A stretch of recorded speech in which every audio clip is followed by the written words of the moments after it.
Bocah Indonesia itu juga menerima percakapan itu dan berkata setuju. Ya, kamu tahu Melba, jangan percaya. Hei, kamu harus sangat yakin bahwa tentara kita pasti akan menyelamatkan kita. Seperti yang dia katakan, dia sedikit bersemangat dan berkata dengan bersemangat, aku percaya bahwa selama kita bertahan, setelah kita diselamatkan, di mata media, seseorang adalah pahlawan yang bersumpah sampai mati di depan pasukan oposisi. Jadi ketika kita kembali ke Amerika Serikat, kita pasti akan menjadi pahlawan di mata semua orang. Jika kamu ditipu olehnya sekarang dan dihasut olehnya, maka kamu tidak hanya akan bisa menjadi pahlawan. Seorang pahlawan, kamu bahkan bisa menjadi tikus jalanan yang diteriaki dan dikalahkan semua orang. Tamarenza melihat sirkuit otak orang ini begitu aneh sehingga dia tidak bisa memahaminya, jadi dia mencibir dan bertanya, wah, kamu seharusnya lahir dan besar di Amerika Serikat sejak kecil. Kan? Bocah Indonesia itu mengangguk dengan lembut. Tamarenza berkata dengan senyuman di wajahnya, tidak heran orang itu buru-buru bertanya, tidak heran? Tamarenza tersenyum dan berkata, tidak heran kamu begitu berbakat. Kami benar-benar tidak bisa menumbuhkan bakat sepertimu di negara ini. Melihat semua orang masih mempertanyakan identitas Tamarenza, Melba buru-buru berkata, kalian semua salah paham. Tuan Renza jelas bukan anggota oposisi. Dia adalah ketua grup Houston Indonesia. Dia adalah orang yang aku ceritakan sebelumnya. Bagaimana itu mungkin? 7 orang lainnya berseru hampir pada saat bersamaan. Salah satu gadis berkata, Melba, otakmu pasti rusak. Coba pikirkan, bagaimana mungkin seorang bos besar dengan kekayaan bersih lebih dari 100 triliun? Begitu mudah, dia berkata, tanpa menunggu jawaban Melba, dia segera menambahkan, ini tidak lebih dari menjadi sangat mudah, tapi pernahkah kamu berpikir tentang bagaimana seorang bos besar dengan nilai lebih dari 100 triliun datang ke Suriah untuk melakukan hal semacam ini di orang? Mengatakan itu lagi, Sanjay telah memberimu analisis yang tepat, dan jika dia benar-benar bos besar, seberapa besar kemungkinan dia tiba di sini dari Indonesia dalam waktu sesingkat itu? Apa menurutmu dia Iron Man? Bocah Indo-Amerika itu berseru, ya.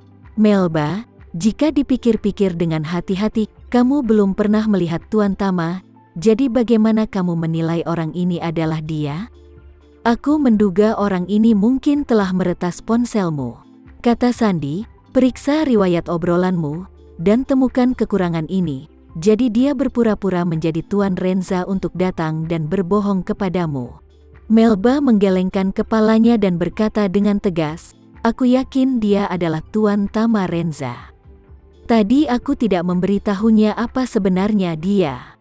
Suaranya sesuai dengan suaranya di obrolan suara, tapi sekarang aku yakin mereka berdua adalah orang yang sama. Yang lain mengira Melba Hartono pasti gila. Anak laki-laki Indo-Amerika menggelengkan kepalanya ke samping berkata Melba, aku tahu kamu adalah gadis yang pasti takut mati, tapi kamu harus percaya, di dunia ini, tidak ada pembunuhan sembarangan terhadap seorang warga negara Amerika. Kami akhirnya akan diselamatkan. Tamarenza terhibur olehnya, dan mau tidak mau bertanya, sayangku, aku akan mengatakan sesuatu yang tidak hitam, objektif, dan adil.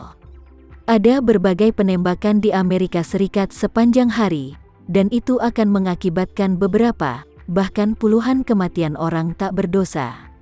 Warga sipil mati, kamu masih mengatakan bahwa tidak ada yang berani membunuh warga Amerika sesuka hati. Apakah kamu tidak merasa kontradiktif? Pemuda Indonesia tersipu dan membalas, semua situasi yang kamu katakan terjadi di Indonesia. Tidak, apa yang terjadi di luar negeri? Bagaimana kamu bisa menghitung apa yang terjadi di sini? Tamarenza tersenyum dan bertanya, apa maksudmu? Apa yang terjadi di sini adalah kontradiksi di antara orang-orang? Betul sekali, bocah Indonesia itu segera setuju dan berkata, ini kontradiksi di antara orang-orang. Tamarenza mengangguk, menatap Melba, dan berkata, "Dari sudut pandangku, ayahmu pasti tahu bahwa kamu terlibat dengan hal-hal bodoh ini sepanjang hari, dan aku tidak tahu betapa sedihnya itu bagi dia."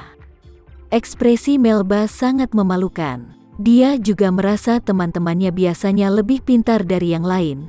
Semuanya adalah akademisi bully dan elit, tapi sekarang dia tidak tahu kenapa semuanya terlihat sangat anti-intelektual. Tama Renza tidak yakin apakah Melba benar-benar percaya pada identitasnya. Jadi dia mengeluarkan ponselnya dan membuka dialog antara dia dan Melba dari WhatsApp, lalu mengarahkan layar padanya, membuka log obrolan, dan berkata, "Obrolan semacam ini rekaman tidak dapat dipalsukan, jadi kamu percaya identitasku?" Melba berkata hampir tanpa ragu-ragu, "Aku percaya." Beberapa orang lain melihat pemandangan ini, dan mereka terkejut saat berbicara. Mereka di sini. Mereka menyerang setiap kata Tama Renza untuk waktu yang lama, membuang-buang banyak lidah, hanya untuk membuktikan bahwa Tama Renza palsu. Untuk alasan ini, mereka memindahkan berbagai argumen dan mengemas pandangan mereka dengan mulus dari dalam keluar. Tapi sekarang, dengan hanya satu ponsel, Tama Renza benar-benar membatalkan semua penilaian yang dibuat oleh siswa terbaik ini, membuat ketujuh orang ini tercengang untuk sementara waktu. Bocah India itu tidak dapat menahan diri untuk tidak berseru, "Ini tidak mungkin." Bahkan jika kamu benar-benar ketua Tama, kamu tidak bisa terburu-buru ke Suriah dari Indonesia Timur dalam waktu sesingkat itu. Iya, anak Indonesia itu juga berkata, "Ini tidak logis." Bahkan pesawat sipil tercepat pun tidak bisa melakukannya. Tama Renza mencibir dan bertanya, "Kalian berdua adalah yang terbaik. Aku bertanya kepada kalian, apa pesawat sipil tercepat yang dikenal di dunia?" Bocah Indonesia itu berkata dengan wajah bangga, "Tentu saja aku tahu. Aku memiliki penelitian mendalam tentang pesawat. Pesawat sipil tercepat saat ini adalah jet bisnis Gulfstream G650. Pesawat ini menggunakan mesin Rolls-Royce di Inggris. Itu sangat kuat. Kecepatan terbangnya bisa mencapai Mach 0,95, yaitu 95% dari kecepatan suara. Tapi itu juga salah satu jet bisnis termahal di dunia. Aku mampu membelinya." Tama Renza bertepuk tangan. "Kamu benar-benar memiliki materi yang sangat bagus untuk dipelajari. Sepertinya Anda harus sangat pandai menghafal teks. Aku biasa melihat semua jenis dewa mobil keyboard yang bahkan tidak memiliki SIM di internet. Bertemu dengan dewa mesin keyboard." Anak Indonesia itu berkata dengan marah, "Jangan dicibir di sini. Bahkan jika kamu benar-benar duduk di Gulfstream G650, tidak mungkin untuk tiba di Suriah dalam waktu sesingkat itu. Jadi, kamu pasti menyembunyikan sesuatu. Rahasia yang tak terkatakan." Tama Renza tersenyum, "Maaf, aku benar-benar tidak datang dengan G650.